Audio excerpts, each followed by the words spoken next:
Quando a gente lê um jornal, uma revista, assiste uma televisão ou acessa uma internet, a gente se depara com vários tipos de fórmulas para calcular juros, o valor das férias, aumento salarial, impostos. Mas você sabe exatamente o que é uma fórmula? Fórmula, ela é o quê? Ela é uma expressão algébrica, né? Que a gente utiliza números, sinais de operações e letras para representar relações, né? Relações entre coisas, que pode ser, por exemplo, a quantidade de objetos vendidos pelo custo arrecadado. Na hora de pagar o imposto de renda ou receber uma restituição, né? Então, o programa ele utiliza uma determinada fórmula em função do seu salário, né? Um bom exemplo de fórmula que a gente utiliza no dia a dia é a fórmula que calcula o IMC, Índice de Massa Corporal. O índice de massa corporal, ele é medido de acordo com o peso da pessoa e a altura da pessoa. E esse índice de massa corporal é determinado por essa fração, que é o peso dividido pela altura ao quadrado. E com isso, o profissional em educação física, ele consegue determinar se uma pessoa é muito magra, ou se uma pessoa é obesa, se uma pessoa está no peso ideal. Outra fórmula muito conhecida é aquela que nos ajuda a descobrir a área de uma sala, de um quarto, de um cômodo.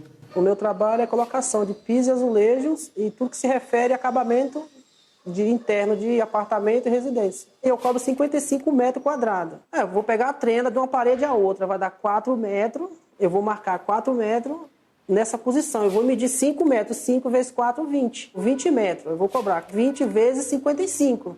Essa é a metragem que o cliente vai me pagar, fora o material. A gente sabe mais de matemática do que a gente imagina. O caso do azulejista mostra bem isso. Mesmo sem se dar conta, para saber a área da sala, ele está usando uma fórmula que relaciona a medida da base com a medida da altura do retângulo. Isso porque esse é o formato do piso da sala que ele vai trabalhar. Com a área definida, ele então usa outra fórmula para determinar quanto vai cobrar pela empreitada. Área vezes o valor do metro quadrado. Uau, que calor!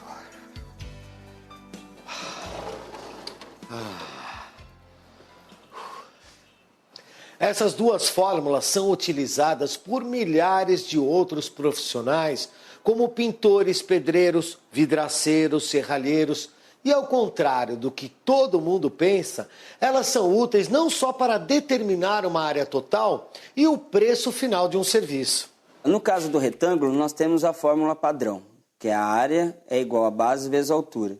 Mas e se não souber a altura ou se eu não souber a base? Basta você isolar. Por exemplo, se eu não souber a base, mas eu tenho a área e a altura, então eu tenho duas medidas entre as três, dá para calcular a terceira. Basta você pegar a área e dividir pela altura. Então, com isso, a gente determina a base do retângulo. E também podemos aplicar o mesmo isolamento se for a altura. Ufa, parece que está muito mais calor que isso. Nossa, estou morrendo de calor. As fórmulas são muito importantes também na ciência. Elas servem para analisar o comportamento de populações na biologia, determinar a aceleração, a velocidade na física e até prever o comportamento de fenômenos naturais na meteorologia. A meteorologia, ela consegue prever com longo prazo uma condição média da atmosfera. Primeiro, a meteorologia precisa de dados, né? Então, são dados de oceano, para ver a temperatura do oceano, e também dados da atmosfera. A gente entra com esses dados nos modelos meteorológicos, criados a partir de observações do comportamento da atmosfera. Essas observações são traduzidas através de equações. A sensação térmica, o que é? É a sensação de como que as pessoas sentem determinada temperatura. Uma fórmula que é utilizada para a sensação térmica é uma que utiliza a temperatura e o vento, a intensidade desse vento. Então, essa fórmula aqui é a fórmula da sensação térmica em função da temperatura, que é o T, e o vento, o V, né? Então, esse gráfico mostra a aplicação dessa fórmula. A matemática é uma ferramenta fundamental para o nosso trabalho aqui na meteorologia.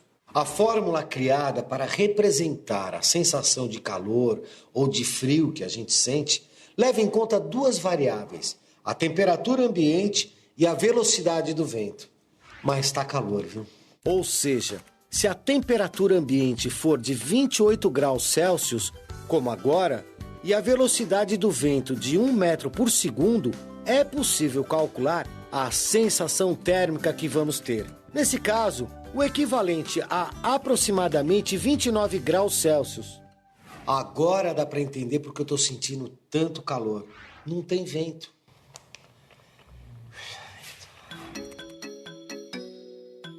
As relações entre as grandezas, elas podem ser representadas por meio de fórmula, por meio de uma tabela ou por meio de um gráfico. Já vimos como é representar duas grandezas que estão sendo relacionadas por meio de uma fórmula. Agora nós vamos verificar como é que a gente pode representar numa tabela. Então, tendo a fórmula, eu vou escolher uma das variáveis e vou atribuir valores. E encontrando um segundo valor, e vou preenchendo essa tabela com os valores que eu vou atribuindo a essa variável que eu escolhi. No caso da sensação térmica, temos três variáveis, que é a sensação térmica, a velocidade do vento e a temperatura.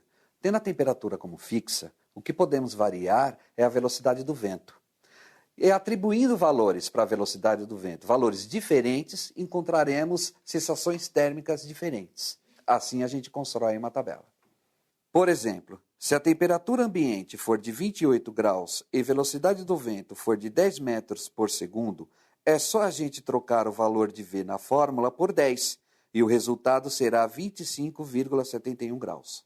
Agora, se a temperatura continuar fixa em 28 graus e a velocidade do vento for de 15 metros por segundo, a sensação térmica que teremos é de 25,23 graus. E por fim, com a velocidade do vento em 20 metros por segundo, teremos uma sensação térmica de 25 graus.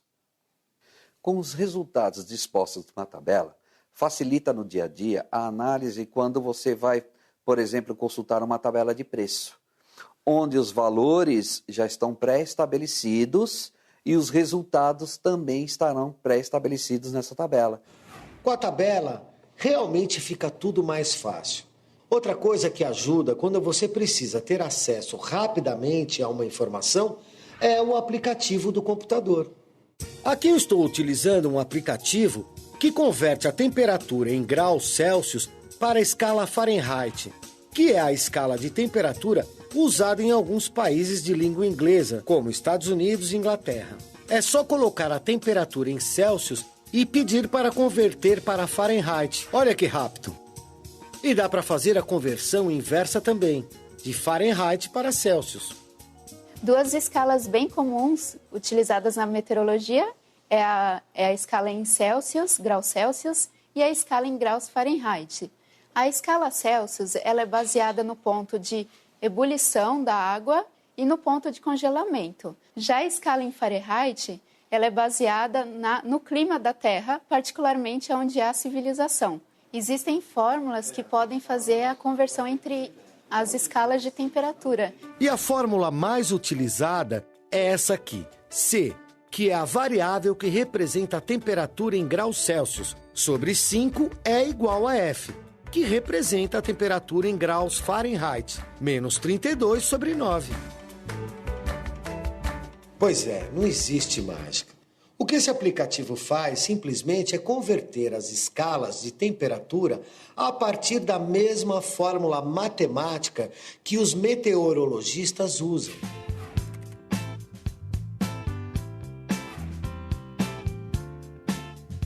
A gente já viu que as fórmulas são bastante úteis para expressar as variações de grandezas que se relacionam. E descobriu que, atribuindo valores às variáveis das fórmulas, é possível se criar uma tabela, certo?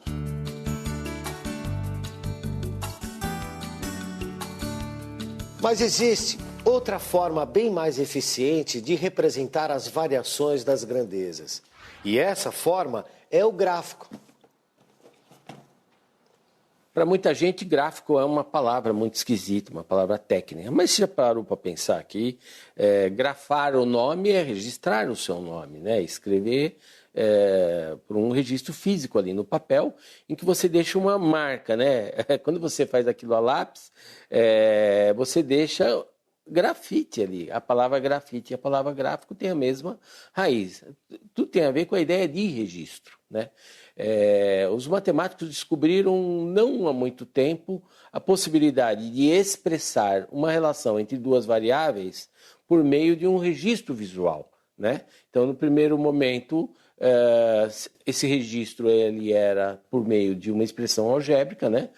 Uma fórmula, e depois se descobriu que era possível você ter uma espécie de fotografia do comportamento daquelas variáveis que se interdependem, né? Aí vem o gráfico. Os gráficos estão presentes na seção de economia dos jornais, nas planilhas de vendas e até na evolução de produção da indústria. Eu atuo na área de qualidade. Minha função aqui é realizar a coleta das informações da empresa, principalmente dos dados produtivos, para a criação dos gráficos e, com essas informações, tomada de ações corretivas para os problemas que ocorrem no decorrer do mês. Todo produto a ser fabricado é gerado uma ordem de produção, onde os operadores acabam fazendo as anotações de rejeito e produtividade. Esses dados são colhidos semanalmente e tabulados numa planilha e transformados em gráficos. Esses gráficos servem para serem apresentados na fábrica para os colaboradores, para que eles possam analisar e se preocupar principalmente com os principais problemas que ocorrem no processo que eles atuam, né? A visão do gráfico é uma forma mais didática de se estar analisando, ou até mesmo avaliando o que ocorre na produção de um produto ou de um processo. Com o gráfico é possível perceber o momento em que a produção foi maior, assim como o momento em que foi menor. O gráfico, por ele ser geométrico, ele é muito visual. Então, o gráfico é essa facilidade. A gente olha e sabe exatamente como evolui uma determinada situação. A gente tem um restaurante que é uma cantina, que torna um pouco puxado porque ela abrange tudo, né? É um self-service, é à la carte, é pizzaria, é por quilo. Ela funciona de segunda a segunda. Feriados, de segunda a segunda, almoço e janta. A gente serve mais ou menos 300, 350 refeições por dia. De segunda a sábado é mais ou menos esse número. Domingo, a gente trabalha mais ou menos com 500 refeições no almoço. Nós trabalhamos de segunda a sexta, das 7 da manhã às 17 horas. Né? O nosso público é bem comercial, né? Então nós somos cercados de empresas, grandes empresas na região. Temos uma média de 380 a 400 almoços por dia. Fins de semana a gente acaba tendo zero de movimento, porque nós não abrimos, é fechado. A gente fecha sexta-feira e só reabre na segunda-feira de manhã.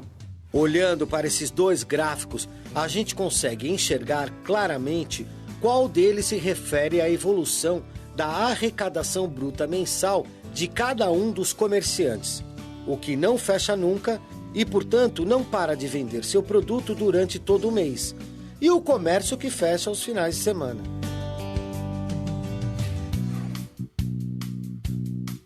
Eu acho que a alteração da sensação de calor que eu senti quando não tinha vento, e agora ligando esse ventilador, vai dar um gráfico bem bonito.